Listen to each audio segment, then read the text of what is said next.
कविता जर पूर्ण समजपूर्वक आणि लक्षपूर्वक ऐकलेली असेल तर सर्व चवींची नावं त्यांना त्या कवितेमधूनच ज्ञान होणार आहे.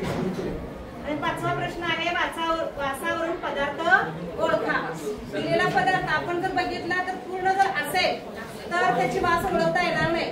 पण जर समजा तो आपण कट करून त्या मुलांना दिला तरी वर्गात एखाद्या विद्यार्थ्याकडे पेरू जरी असेल तर संपूर्ण वर्गाला माहित असते की वर्गात पेरू आहे.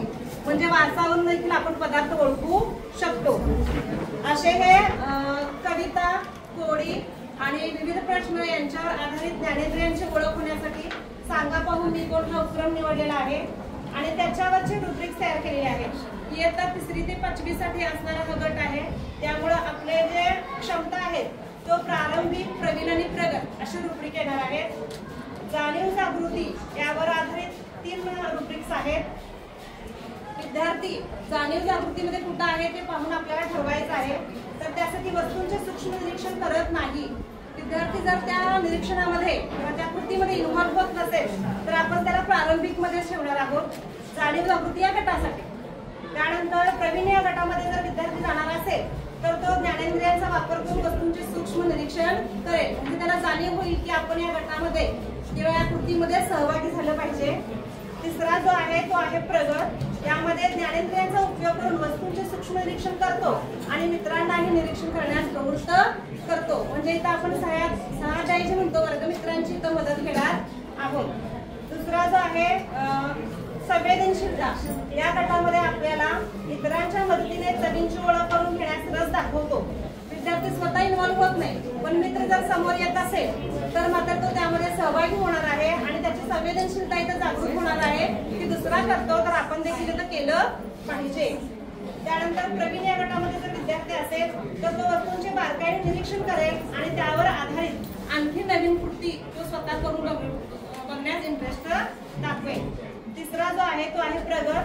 हा प्रगत म्हणजे वर्गातला उच्च स्तर आपण मानणार आहे. त्यामध्ये ज्ञानेंद्रियांचा वापर करून वस्तू, चित्रे, पदार्थ यांची विभागणी करतो आणि इतरांनाही ते समजावून सांगतो.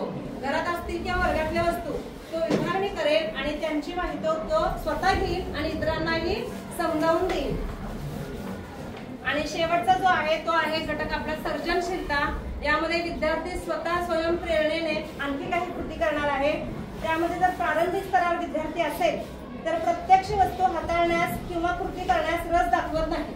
स्वतःहून तो करणार नाही सर्जनशीलतेची कृती, तो प्रारंभिक स्तरावर असेल. आणि जर प्रवीण विद्यार्थी असेल सर्जनशीलतेचा तर तो ज्ञानेंद्रियांचा उपयोग करून प्रत्यक्ष वस्तू हाताळण्याचा प्रयत्न करतो आणि वस्तूंचे वर्गीकरण करतो.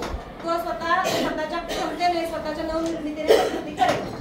प्रगत या स्तरावर जर विद्यार्थी असेल तर तो वस्तूंचे सूक्ष्म निरीक्षण करणार, त्याचं वर्गीकरण करणार आणि वर्गमित्रांना सुद्धा त्यामध्ये सहभागी करून त्यामध्ये सर्जनशीलता दाखवण्यास उत्सुक असेल, इतरांनाही सहभागी करून येईल आणि एकूणच आपला वर्ग जो आहे तो उच्च स्तरावर जाण्यास या विद्यार्थ्यांची आपल्याला मदत होणार आहे. हे सर्व गट कार्य आम्ही टीमवर्क न केलेले आहे.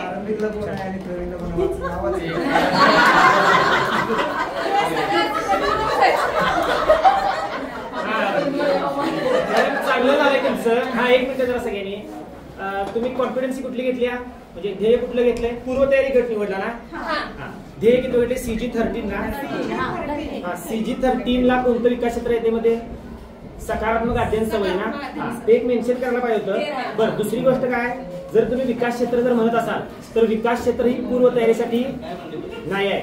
विकास क्षेत्र ही पायाभूत स्तरासाठी विकास क्षेत्र आहे. हा जो तुमचा घटक आहे हा कोणत्या इयत्तेसाठी आहे? 3री ते 5वीला. जर मग तुम्हाला काय करायला पाहिजे होतं? आपल्या सभोवतालचे जग इकडे जायला पाहिजे होतं. तुम्ही विकास क्षेत्र घेताना काय घेतलं? सकारात्मक अध्ययन सवय घेतलं आणि पूर्वतयारी म्हटलं तर ते थोडस विसंगत आहे. पायाभूत स्तरासाठी जर तुम्हाला घ्यायचं झालं तर मग हे बरोबर आहे. मग तुम्हाला हा पूर्वतयारी गट म्हणता येणार नाही. हा कुठला गट झाला? मग तुमचा पायाभूतचा गट झाला.